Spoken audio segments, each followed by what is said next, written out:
pessoal, beleza? Aqui quem fala é o Marcos Lima, galera. Eu vou estar ensinando pra vocês como vocês utilizar o Power Edition, esse aplicativo aqui de editar, edição, né? Então, vou estar mostrando aqui pra vocês como é que usa, vou deixar o link na descrição do vídeo pra vocês baixarem, tá? Primeiro eu vou entrar nele, né?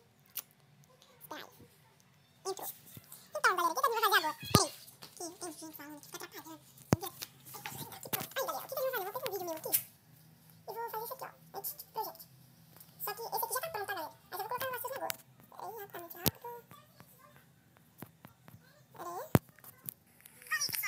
Deixa eu tirar todos os efeitos dele. Aí, galera, o vídeo tá assim. Deixa eu só tirar esses efeitos deles, né? Que eu ainda tava tentando fazer um negócio ali e pra não conseguir, né? Deixa eu tentar aqui. Então, aqui agora eu vou apagar esse vídeo. Apaga. E apaga. Aí, galera, o vídeo ficou assim, né? Então, o que a gente vai fazer agora? Dá um play. Deixa eu colocar esse aqui só pra ver se tira.